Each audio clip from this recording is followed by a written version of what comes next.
Welcome back to this explainer. I'm absolutely thrilled you're here today. We're going to dive deep into the monumental events of Christ's saving work, and we're relying on the beautifully structured theology of Dr. Robert A. Peterson to do it. We're unpacking what actually happened when Jesus finished his earthly ministry, and I promise you, the sheer scope of this is absolutely staggering. Okay, let's really dive into this. When we think about the Christian story, well, we naturally focus on the cross and the empty tomb, right? I mean, they're the absolute heartbeat of salvation. But I want you to ask yourself a question. What exactly happened after the resurrection? You see, the empty tomb wasn't just the end of the story. It was the launching pad for some profound earth-shattering events that fundamentally changed the very fabric of our universe. Here's our roadmap for today. First, we'll look at the three grand movements. Second, the session of Christ. Third, the roles of prophet, priest, and king. Fourth, Pentecost and proclaiming the covenant. And finally, number 5, inaugurating the new creation.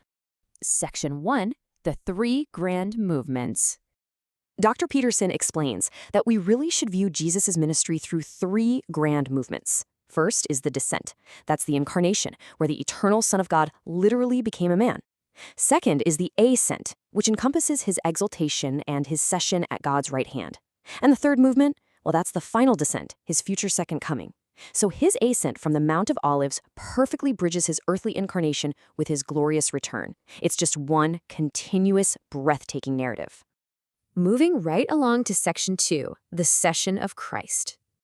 Now, what's really interesting here is this term, the session. It actually comes from the Latin word for sitting. The author of Hebrews tells us that after making purification for sins, Jesus sat down at the right hand of the Majesty on high. He didn't just casually stroll back into heaven, he formally sat down on a throne. Think about it. During his earthly ministry, he walked. On the cross, he stretched out his arms. But in heaven, he sits. Why? Because his saving work was perfectly, flawlessly completed. The seal of divine acceptance was stamped, and he assumed a position of highest honor and active rule. Which brings us to section 3, prophet, priest, and king.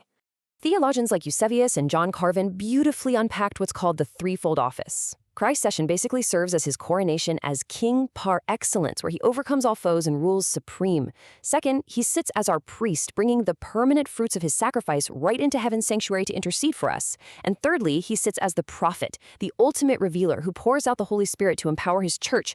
He holds all three of these offices simultaneously in absolute perfection.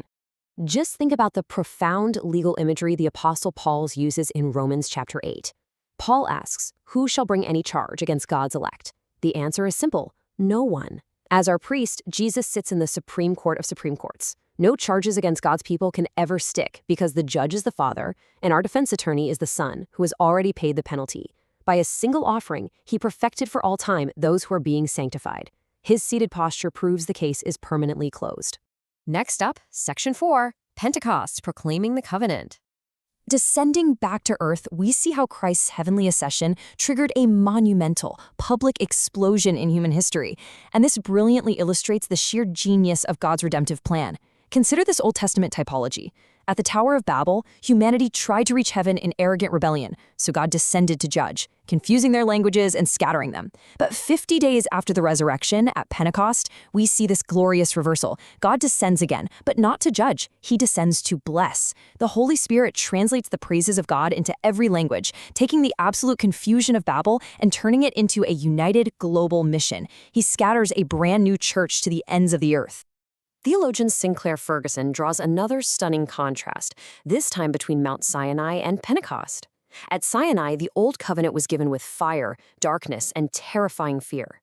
Moses came down with the law etched onto cold tablets of clay. But at Pentecost, which is the spiritual Mount Sinai, Christ sends the Spirit down, not with terror, but with celebration and total joy. Instead of writing on stone, the Spirit writes the law directly onto human hearts, equipping believers with the actual power to fulfill God's commands. It's a massive, joyous upgrade. Finally, section 5, inaugurating the new creation. So the crucial point is captured beautifully by Dennis Johnson. He says, the reversal of cosmic entropy has begun in the resurrection of Jesus. Just let that sink in for a second. Pentecost wasn't just an internal, spiritual event for a few disciples hiding in an upper room. It was the literal beginning of the universe's restoration. The rushing wind of Acts chapter 2 echoes the Spirit of God hovering over the waters in Genesis chapter 1. Christ's saving work is so incredibly monumental that it is actively reclaiming the entire cosmos, pushing back against the curse of death, decay, and entropy. Let's move on and see how this builds into what theologians call the already but not yet paradigm. Because Jesus died, rose, sat down, and poured out the Spirit, the new creation is already here. If you're in Christ, you literally possess eternal life right now, in your mortal body. However, as we look around at the brokenness of our world, it's pretty obvious that it's not yet fully realized. The complete physical manifestation of the new heavens and the new earth is still waiting for that final, third movement, Christ's glorious descent. I want to leave you with this final, provocative thought.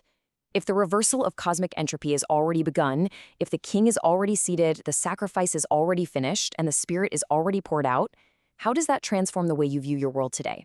You're not just waiting for an escape pod out of a dying universe. You are actively participating in a new creation that has already dawned. Challenge yourself today to view your reality through the triumphant lens of Christ's finished work. Thanks so much for joining me on this explainer, and I'll catch you next time.